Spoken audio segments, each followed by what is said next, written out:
সেদিনে সেই হিম হিম ঠান্ডা ওয়েদারে মনে হচ্ছিল একটু খিচুড়ি খাবো, শীতের সবজি দিয়ে খিচুড়ি। তাই আম্মুর কাছে আবদার করেছিলাম শীতের সবজি দিয়ে খিচুড়ি রান্না করা। সে আলু, শীতের সবজি, মটরশুঁটি এগুলি দিয়ে খিচুড়ি রান্না করেছিল। সাথে ছিল টমেটো, শসা দিয়ে একটা মাখানো স্যালাড করা, আর ছিল হচ্ছে বেগুন ভাজি। বেগুন ভাজিটা আমার খুবই পছন্দ খিচুড়ির সাথে। আমি অ্যাকচুয়ালি খিচুড়ির থেকে বিরিয়ানি, তেহারি, পোলাও এগুলি বেশি পছন্দ করি। কিন্তু দেখা যায় মাঝে মধ্যে যখন একটু বেশি ঠান্ডা পড়ে বা বৃষ্টি হচ্ছে তখন দুই একদিন খিচুড়ি খেতে ভালোই লাগে। আর বেগুন ভাজি দিয়ে আসলে খিচুড়িটা খাওয়ার অন্যরকম একটা টেস্ট আছে। যখনই আমাদের বাসায় খিচুড়ি হয় সাথে অবশ্যই বেগুন ভাজিটা হয়। তো বেগুন ভাজি দিয়ে খেতে আসলে সত্যিকার বলতে খুব মজাই লাগতেছিল। সাথে ছিল হচ্ছে মুরগি আলু দিয়ে ঝোল ঝোল করে রান্না করা। আসলে অ্যাকচুয়ালি সবাই দেখি খিচুড়ির সাথে গরুর মাংসটা খেতেই পছন্দ করে, আমি নিজেও পছন্দ করি।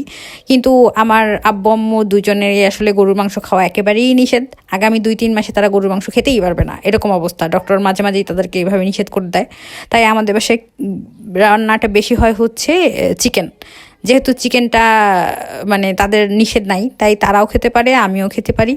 তো দেখা যায় আমাদের বাসায় চিকেনটাই বেশি খাওয়া হয়। তো খারাপ লাগে না, খিচুড়ির সাথে চিকেন দিয়ে খেতেও ভালো লাগে। তারপরেও বিফটা হলে টেস্টটা আসলে একটু বেশি হয়। খিচুড়ির সাথে বিফটাই আসলে বেশি ভালো লাগে, কিন্তু ডক্টরের নিষেধ থাকলে তখন তো আসলে কিছু করার থাকে না।